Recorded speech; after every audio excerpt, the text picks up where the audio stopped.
Bonsoir mes frères et sœurs et bienvenue dans la série Pasteur, j'ai une question. La série a été inspirée par nos frères et sœurs, ceux-là qui ont des questions et n'ont pas encore pu trouver une réponse quelque part. Comme je l'ai toujours dit, ici nous parlons plus l'anglais.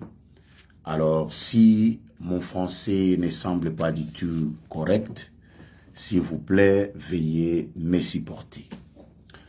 Sans pouvoir tarder, on va remercier l'Éternel afin d'entrer dans les sujets du jour. Nous prions au nom puissant de Jésus-Christ. Père éternel, Dieu tout-puissant, le créateur des cieux et de la terre, Père, tu savais qu'encore ce soir, nous allons nous retrouver avec nos frères et sœurs autour de ta parole. Papa, nous sommes à la fin du temps. Nous avons besoin de connaissances. Par ta grâce, Seigneur, inspire-nous et montre-nous le chemin afin que nous puissions y marcher. Papa, sois avec nous du début jusqu'à la fin de cette séance et bénis d'avance tout et chacun qui va se connecter, car tu as dit, personne, Seigneur, ne laissera ses occupations sans qu'il reçoive la bénédiction venant de toi. Sois avec nous, tous ceux qui ne confessent pas ton nom doivent être détruits au nom puissant de Jésus-Christ. Amen. Oui, mes frères et sœurs, bonsoir encore et soyez les bienvenus dans la série Pasteur, j'ai une question. Amen. La question d'aujourd'hui est une simple question. Est une simple question, mais c'est important qu'on puisse la répondre parce qu'il y a beaucoup, même des serviteurs de Dieu, qui ne comprennent pas la révélation cachée sur cette écriture. Amen. Voilà, notre frère nous a demandé cette question. Il nous a envoyé cette question en disant, pourquoi la majorité des grandes églises, les femmes ne couvrent pas leur tête? Est une révélation que la minorité des églises n'ont pas encore découvert ou c'est une fausseté ou une erreur? Voilà la question que le frère nous a envoyée. Les frères veulent comprendre pourquoi la majorité des églises, spécialement des grandes églises, la femme ne se couvre pas la tête. C'est une révélation que ces grandes églises-là ont reçue et que la minorité des églises n'ont pas encore reçue, ou c'est une fausseté? Comme vous le connaissez déjà, nous allons répondre cette question à la lumière de la parole.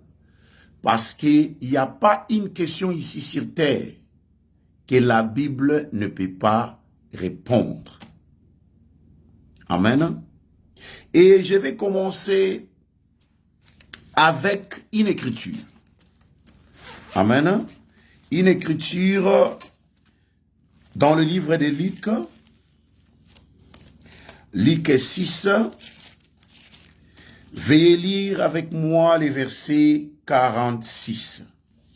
Luc 6, verset 46, je lis au nom de Jésus-Christ. Pourquoi m'appelez-vous Seigneur, Seigneur, et ne faites-vous pas ce que j'ai dit? Ça, c'est le Seigneur Jésus-Christ qui est en train de vous poser cette question. Pourquoi appelez-vous Seigneur, Seigneur, mais ne faites-vous pas ce qu'il demande?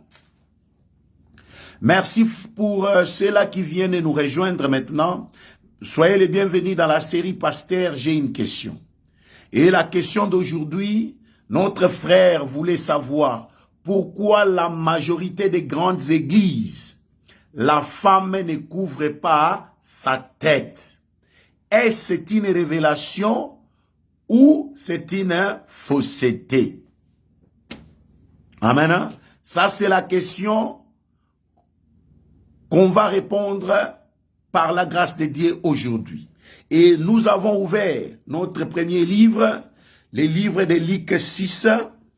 Nous lisons le verset 46, là où Jésus-Christ est en train de poser cette question. Pourquoi m'appelez-vous Seigneur, Seigneur, mais ne faites-vous pas ce que je vous demande? Le Seigneur Jésus ne force personne à le suivre. Être un chrétien n'est pas une chose forcée. C'est comme si quelqu'un est entré dans le mariage. Quand l'homme et la femme s'aiment, ils seront couverts ou unis par une loi, la loi du mariage. Le mariage ne peut pas être forcé et c'est de même. Christ est le mari de l'Église. Christ, c'est lui qui donne la force à l'Église. C'est lui le garant de l'Église. Et Christ ne force personne à le suivre. Et c'est ici qu'il a posé cette question. Pourquoi m'appelez-vous Seigneur, Seigneur, mais vous ne voulez pas obéir à ce que je vous dis? Pas seulement cela. Est-ce que le frère veut savoir? Est-ce que c'est une révélation que ces grandes églises-là ont reçue? Et à cause de cette révélation, la femme dans leurs églises ne couvre pas la tête. Si c'est question de la révélation, je vais vous expliquer ceci. La plus grande révélation de tous les temps, de tous les jours, c'est les Écritures.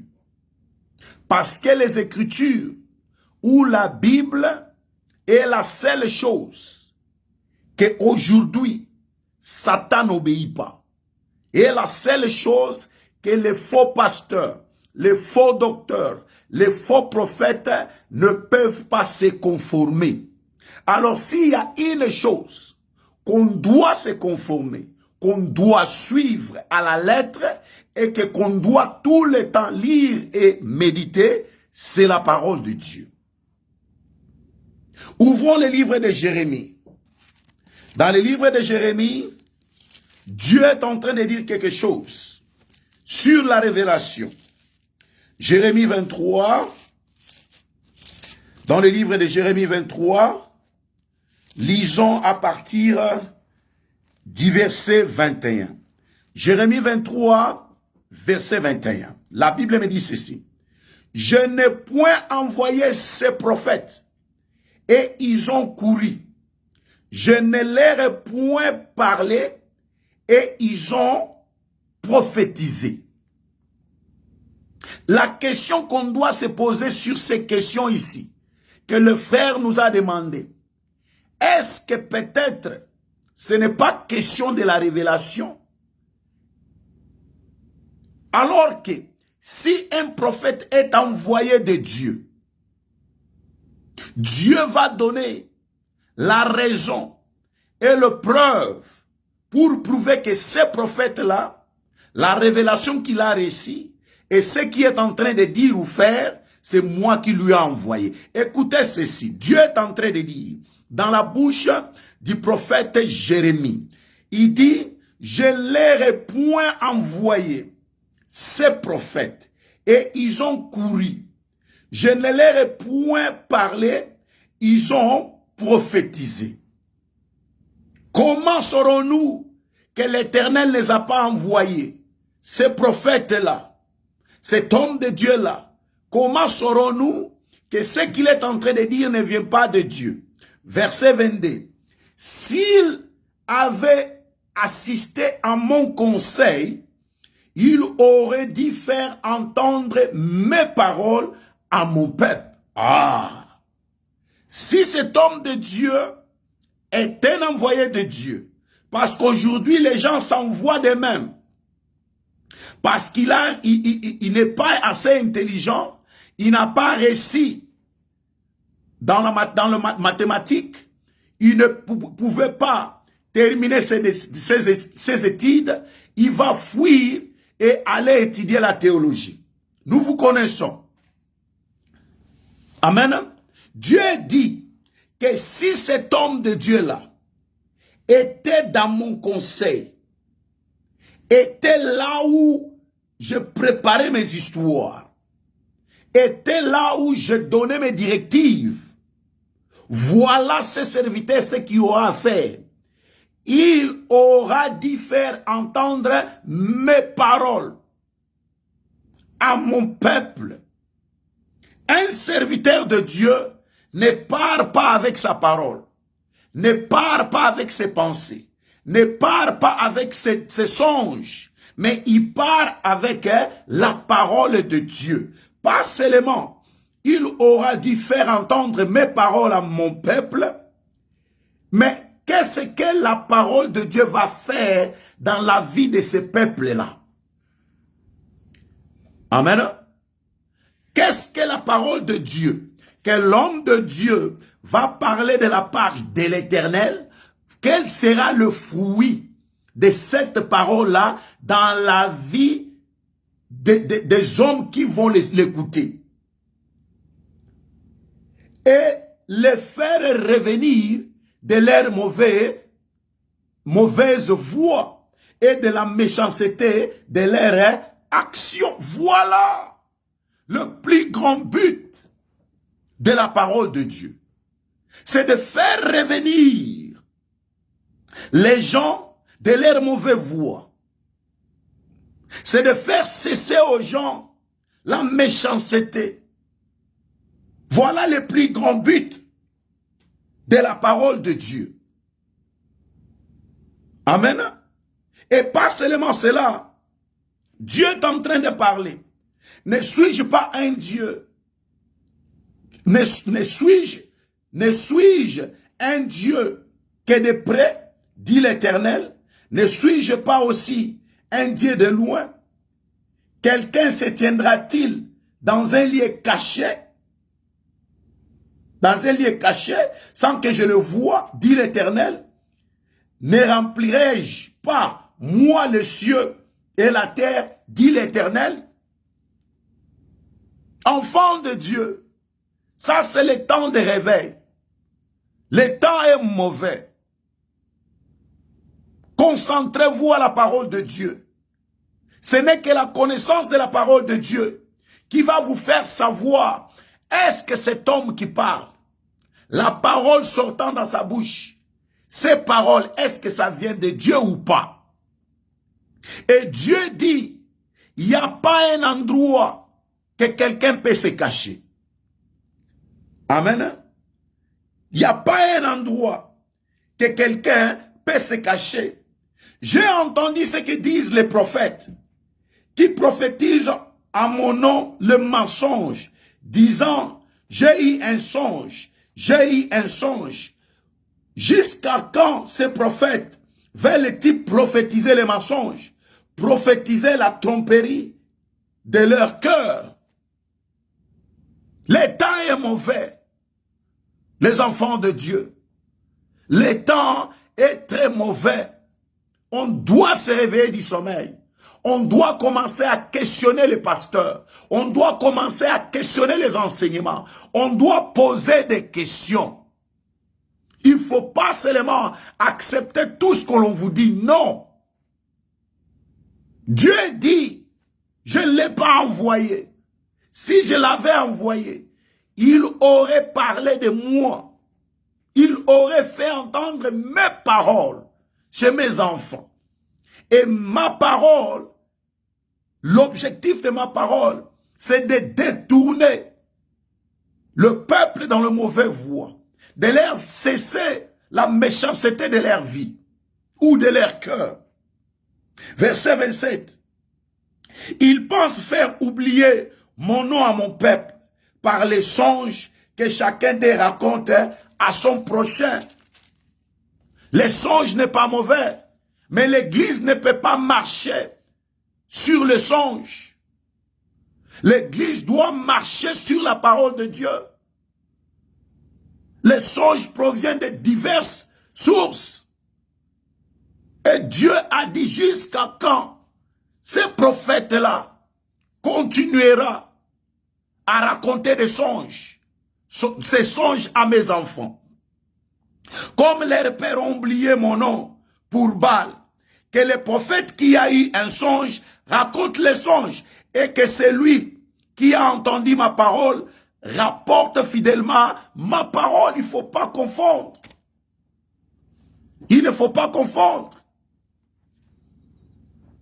Il ne faut pas venir au devant des enfants de Dieu avec des songes. L'Éternel dit, si tu as reçu un songe, parle de la songe. Ne dis pas que Dieu m'a dit, mais non. Il ne faut pas parler de Dieu si Dieu ne t'a rien dit. Dieu ne ment pas. Dieu ne ment pas. L'Éternel a dit, si le prophète a reçu un songe, qu'il raconte les songes. Et c'est limite là. Il ne faut pas venir au devant des enfants de Dieu avec le nom de Dieu que Dieu m'a dit. L'Éternel a dit non, pas comme ça. Amen. C'est pourquoi la paille, pourquoi mêler la paille au froment, dit l'Éternel. Ma parole n'est-elle pas un feu, dit l'Éternel, et comme un marteau qui brise les rocs. Il y a un prix qu'on doit payer, nous les serviteurs de Dieu, de la manière dont nous interprétons la parole. Quand nous amenons nos songes aux enfants de Dieu, et nous nous imposons en disant que c'est Dieu qui m'a dit. Amen.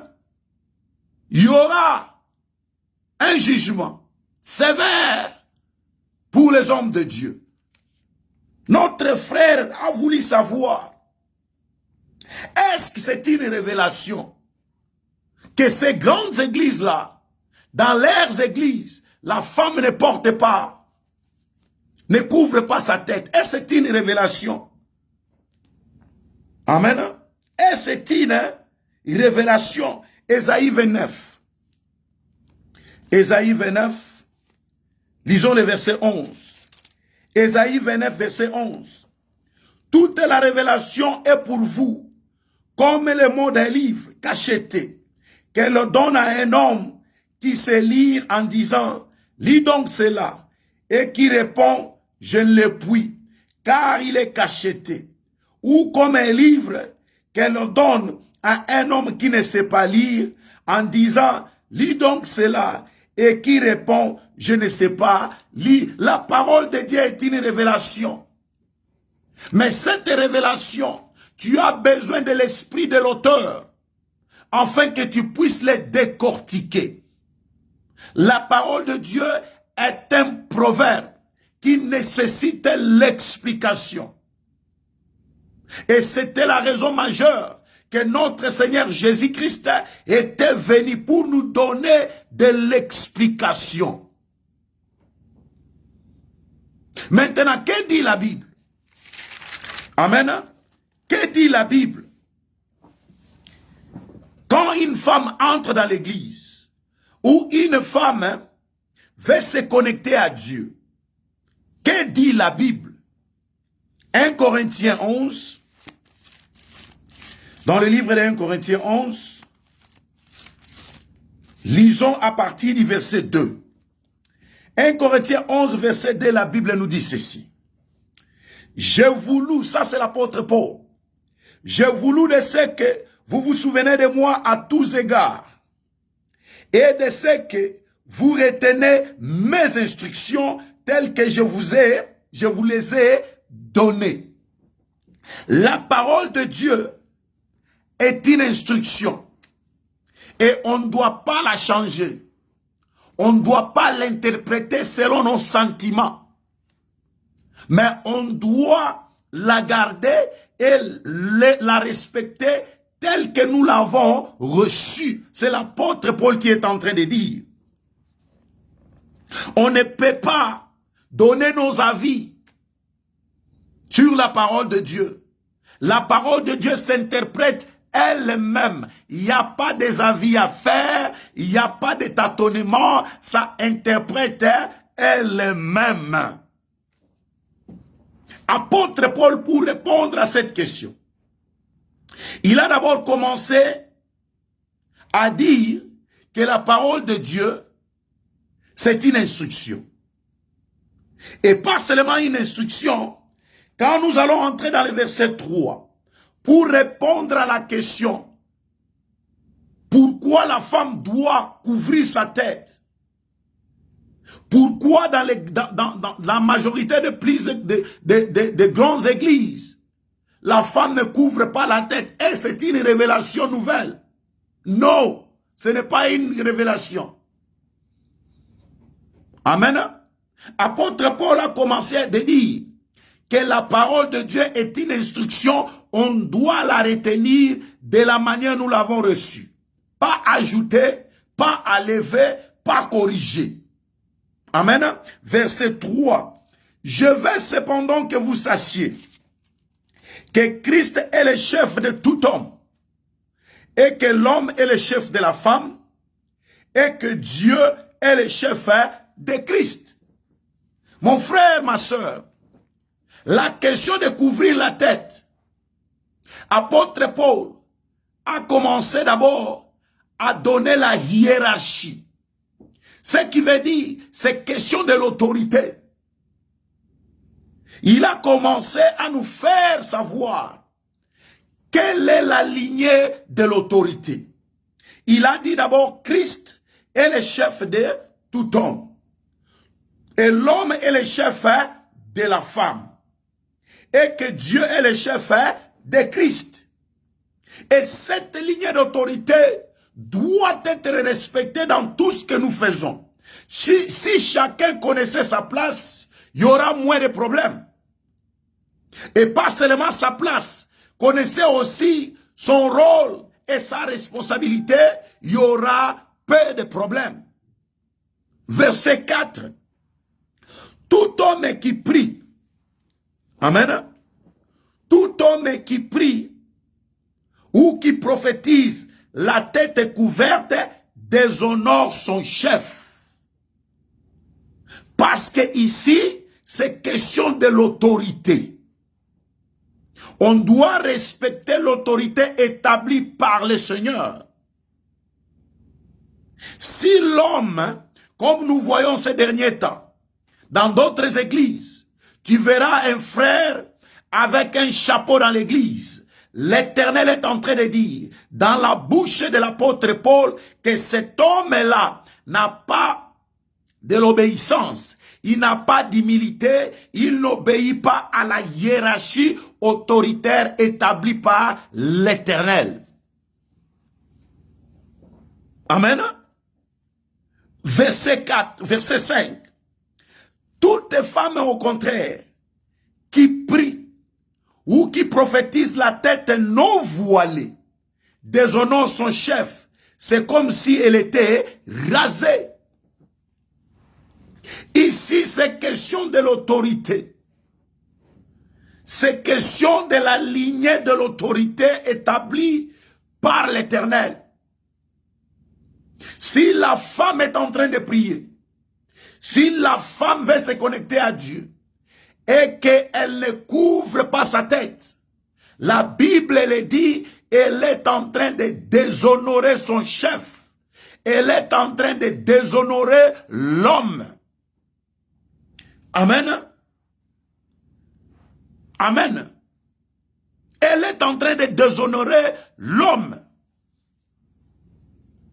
Parmi les raisons que l'Éternel maintenant a voulu que certaines femmes aient des chemins courts, la raison est là, c'est à cause du péché. C'est à cause du péché. Veillons vérifier dans le livre d'Ésaïe. Dans le livre d'Ésaïe, Dieu est en train de dire quelque chose. Dans le livre d'Ésaïe 3, lisons à partir du verset 24. Ésaïe 3, verset 24, je lis au nom de Jésus. Au lieu de parfum, il y aura de l'infection. Amen. Parce que les enfants d'Israël, la fille d'Israël, n'obéissait plus à la loi de Dieu. Elle se comportait de la manière qu'elle veut. Et Dieu est en train de dire, au lieu qu'elle sente bonne, il y aura de l'infection. Amen. Au lieu de ceinture, elle aura une corde. Au lieu de cheveux bouclés, une tête chauve. Au lieu d'un large manteau, un sac étroit. Une marque flétrissante au lieu de beauté. Et tout ceci à cause du péché. Le péché est la cause majeure de tout ce qui est en train de se passer ici, dans ce monde. Et quand une femme est en train de chercher Dieu, de prier, de prophétiser, si sa tête n'est pas couverte, elle est en train de pécher. Elle est en train de déshonorer son chef. Amen. Maintenant, essayons d'établir pourquoi l'homme a été créé et pourquoi la femme a été créée. Et à partir de cette différence-là, on saura maintenant pourquoi la femme doit se couvrir la tête si elle veut prier ou prophétiser. Amen. Alors, nous rentrons dans le livre de 1 Corinthiens 11 plutôt. Dans le livre de 1 Corinthiens 11, nous lisons à partir du verset 7. La Bible nous dit ceci. L'homme ne doit pas se couvrir la tête. Pourquoi l'homme ne doit pas se couvrir la tête? Voici des raisons. L'homme ne doit pas se couvrir la tête parce que premièrement, il est l'image de Dieu. Amen. L'homme est l'image de Dieu. Pas seulement l'homme est l'image de Dieu, l'homme est la gloire de Dieu. L'homme n'est pas seulement l'image, il n'est pas seulement la gloire, mais l'homme est la personne par qui la femme a été tirée. L'homme n'était pas tiré de la femme, mais c'est la femme qui a été tirée de l'homme. En d'autres termes, l'homme était la source de provenance de la femme. Amen. Et pas seulement que l'homme était la source par où la femme a été tirée, mais l'homme a été créé à cause de Dieu. Souvenez-vous, quand Dieu a fini de tout créer, il avait besoin d'un gérant. L'homme était le gérant que Dieu a créé pour gérer ses histoires. Amen. Voilà la différence entre l'homme et la femme. Maintenant, concernant la femme, selon la Bible, la femme est la gloire de l'homme. Amen. Pas seulement elle est la gloire de l'homme, la femme a été tirée de l'homme. Elle est la gloire de l'homme, elle a été tirée de l'homme, elle a été créée à cause de l'homme. Amen. Elle a été créée à cause de l'homme. Alors si nous comprenons ces différences entre l'homme et la femme, ceci va nous permettre à savoir respecter l'ordre établi par Dieu. C'est une simple question. Ici, la femme doit couvrir la tête parce que c'est un ordre, c'est une instruction. Et ici, c'est question de l'autorité. Amen. Et quelle est la cause que la Bible donne pour que la femme se couvre la tête. Amen. Quelle est la raison que la Bible donne? Nous lisons à partir du verset 9. Et l'homme n'a pas été créé à cause de la femme, mais la femme a été créée à cause de l'homme. C'est pourquoi la femme, à cause des anges, doit avoir sur la tête une marque de l'autorité dont elle dépend. Voilà. Qu'est-ce qui est difficile ici à comprendre? Qu'est-ce qui est difficile? La femme doit couvrir sa tête. Pourquoi? Parce que c'est question de l'autorité. Elle doit se couvrir la tête en se mettant. Quand elle couvre sa tête, ça démontre qu'elle est consciente de l'autorité qu'elle dépend de l'homme et de l'autorité qu'elle dépend des anges. Amen. Voilà la raison que la femme doit couvrir sa tête. C'est une instruction qu'on doit obéir. C'est ce que moi je ne comprends pas. Pourquoi vous obéissez à certains versets et d'autres versets vous ne voulez pas obéir? Pourquoi vous choisissez des versets? Les versets qui vous plaisent, c'est ce que vous obéissez. Les versets qui ne vous plaisent pas, vous ne voulez pas obéir. Obéissez à la parole de Dieu. L'Éternel ne force personne à venir chez lui. Tu ne peux pas te marier et t'imposer. Non. Tu dois suivre les ordres. Amen. 1 Corinthiens 11, verset 13.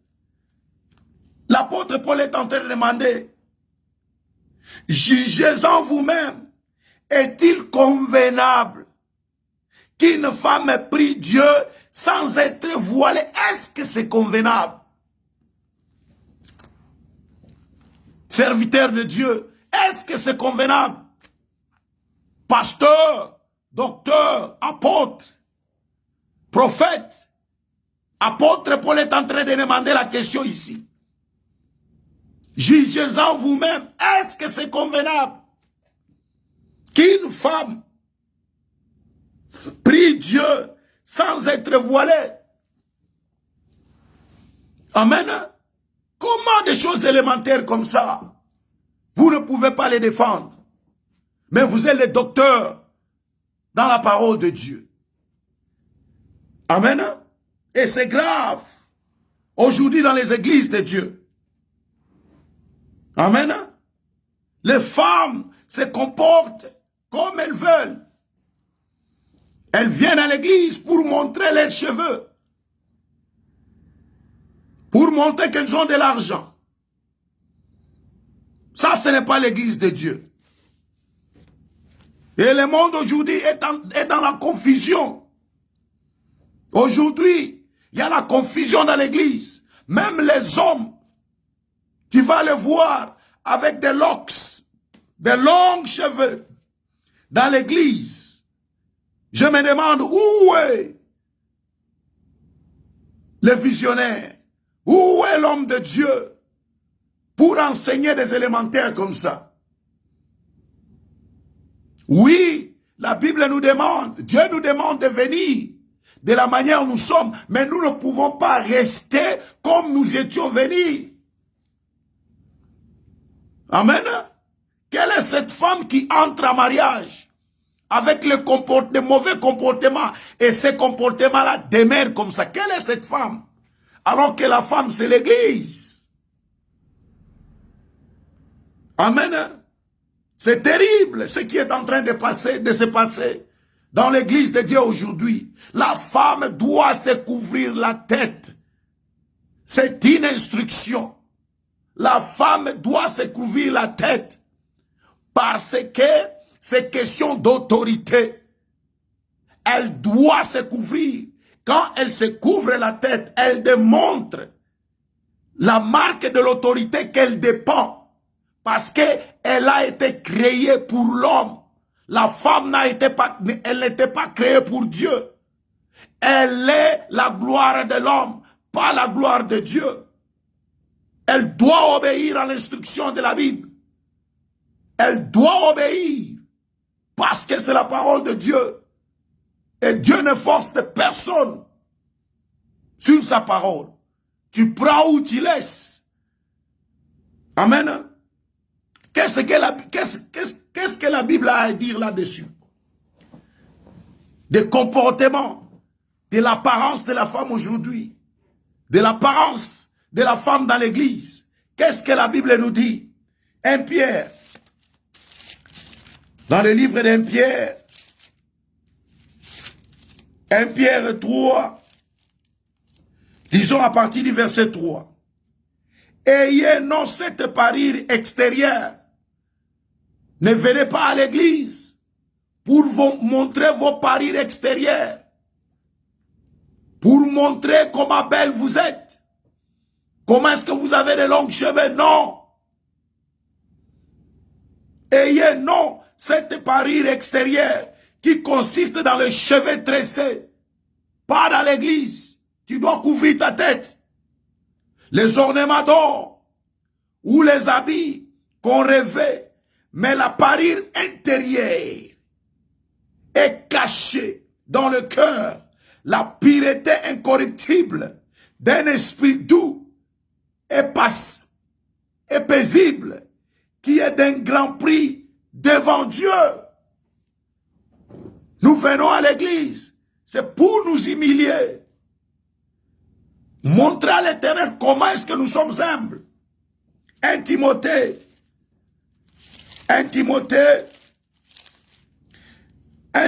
2, lisons à partir du verset 9. La Bible nous dit ceci. Je veux aussi que les femmes, vêtues d'une manière décente, tu ne viens pas à l'église pour montrer tes seins, mais non. Avec pudeur et modestie, elle doit être couverte.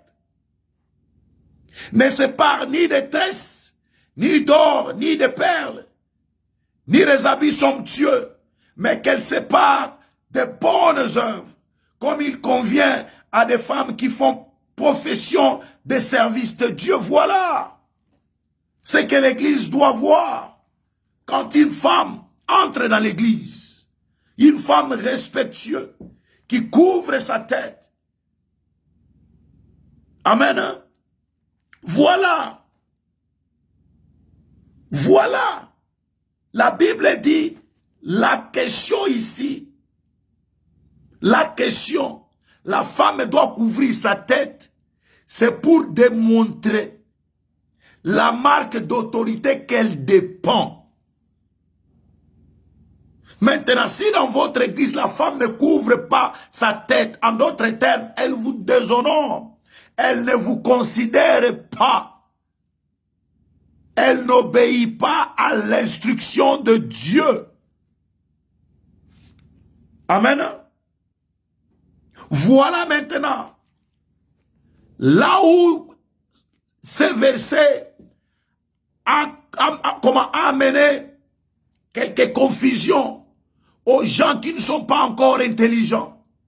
Quand je dis intelligent ici, c'est l'ouverture de l'esprit, la compréhension de la parole. C'est ce que j'appelle l'intelligence. Amen. 1 Corinthiens 11. Là où les gens ont des confusions. 1 Corinthiens 11. Lisons le verset 15. 1 Corinthiens 11, verset 15. La Bible nous dit ceci. Mais c'est une grâce, c'est une gloire pour la femme. Commençons à partir du verset 14. Pour la bonne compréhension. La nature elle-même ne vous enseigne-t-elle pas que c'est une honte pour l'homme de porter de longs cheveux, mais c'est que c'est une gloire pour la femme d'en porter. Oui, c'est une gloire pour la femme d'avoir de longs cheveux, mais parce que la chevelure lui a été donnée comme un voile. Voilà. Voilà maintenant, enlevons maintenant, essayons d'ouvrir pour la bonne compréhension. La chevelure de la femme lui a été donnée comme un voile. La chevelure est appelée voile. Mais l'instruction que l'Éternel a donnée, l'Éternel est en train de dire à la femme, chaque fois si tu veux te présenter devant moi, ton chevelure c'est le voile, mais voilez ta voile. Voilez ta voile. Voilà l'instruction. Ton cheveu, c'est le voile. Mais l'Éternel te demande de couvrir ta voile. Pourquoi? Parce que la chevelure de la femme est une gloire pour la femme. Ce n'est pas une gloire pour Dieu. En d'autres termes, c'est que l'Éternel te demande. Chaque fois que tu veux te présenter devant lui, tu dois couvrir ta gloire. L'Éternel ne veut pas voir ta beauté. Il veut voir ton humilité. Voilà la révélation que beaucoup de gens n'ont pas. Et ils vont vous dire que la chevelure était donnée à la femme comme voile. Oui, mais quelle est l'instruction? L'instruction est de voiler le voile. Obéissez à la parole de Dieu. Amen. Obéissez à la parole de Dieu. Respectez l'instruction de Dieu. Ça, c'est une instruction. Ce n'est pas négociable. Changez vos comportements. Repentez-vous. Amen. Repentez-vous. 1 Corinthiens 11, verset 2. L'apôtre Paul l'a dit. Je vous loue de ce que vous vous souvenez de moi à tous égards. Et c'est ce que vous retenez mes instructions. On doit retenir les instructions de la manière nous l'avons réussi. Verset 16 du même chapitre. Verset 16. Si quelqu'un se plaît à contester, nous n'avons pas cette habitude, non plus les églises de Dieu. On ne conteste pas à l'instruction de Dieu. Dieu ne te force pas. Mais il ne faut pas prêcher du mensonge. Amen. Il ne faut pas prêcher du mensonge. La chevelure de la femme est le voile. Mais Dieu donne l'instruction à la femme de voiler le voile, de couvrir le voile, de couvrir sa gloire qui est son chevelure. Obéissez à la parole de Dieu, obéissez à l'instruction de Dieu. Le jugement sera sévère pour vous, hommes de Dieu, qui amenez vos pensées et vos songes au devant des enfants de Dieu. Le jugement sera sévère. Amen. 1 Timothée 6 à partir du verset 3. 1 Timothée 6 à partir du verset 3, la Bible nous dit ceci. Si quelqu'un enseigne de fausses doctrines et ne s'attache pas aux saintes paroles de notre Seigneur Jésus et à la doctrine qui est selon la piété, il est enflé d'orgueil. Il ne sait rien. Ce n'est pas moi. C'est la Bible. Ne t'en prends pas à moi. Amen. Il est enflé d'orgueil. Il ne sait rien. Et il a la maladie de questions aux yeux